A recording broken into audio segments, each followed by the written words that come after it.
দীর্ঘ ২০ বছর পর বরিশাল সফরে যাচ্ছেন তারেক রহমান। প্রায় ২ দশক পর বরিশালে যাচ্ছেন বিএনপির চেয়ারপারসন তারেক রহমান। আগামী ২৬ জানুয়ারি দুপুর ২টায় বরিশাল নগরীর বেলস পার্কে অনুষ্ঠিত নির্বাচনী জনসভায় প্রধান অতিথি হিসেবে অংশ নেবেন তিনি। দলের একাধিক দায়িত্বশীল সূত্র জানায়, গত বুধবার ১৪ জানুয়ারি রাতে বিএনপির গুলশান কার্যালয় থেকে বিষয়টি বরিশাল বিভাগের নেতাদের অবহিত করা হয়।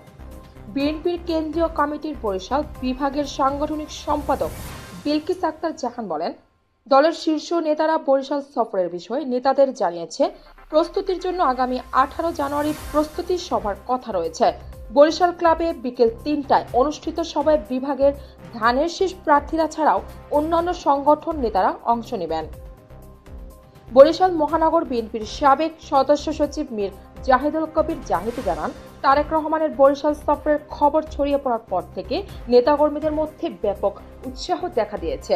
প্রায় ২ দশক পর দলের শীর্ষ নেতাকে সরাসরি দেখার সুযোগ পেতে বরিশাল জুড়ে প্রস্তুতি শুরু করেছেন নেতাকর্মীরা। দীর্ঘ ২০ বছর পর নেতাকে বরিশালে স্বাগত জানানোর প্রস্তুতি এখন তুঙ্গে। উল্লেখ্য, সবশেষ ২০০৬ সালের ১৪ মে বরিশালের তৃণমূল নেতাকর্মীদের নিয়ে কর্মী সভায় যোগ দিয়েছিলেন তারেক রহমান। দৈনিক অনুসন্ধান, দুরন্ত গতিতে অফুরন্ত সাহসে আমরা।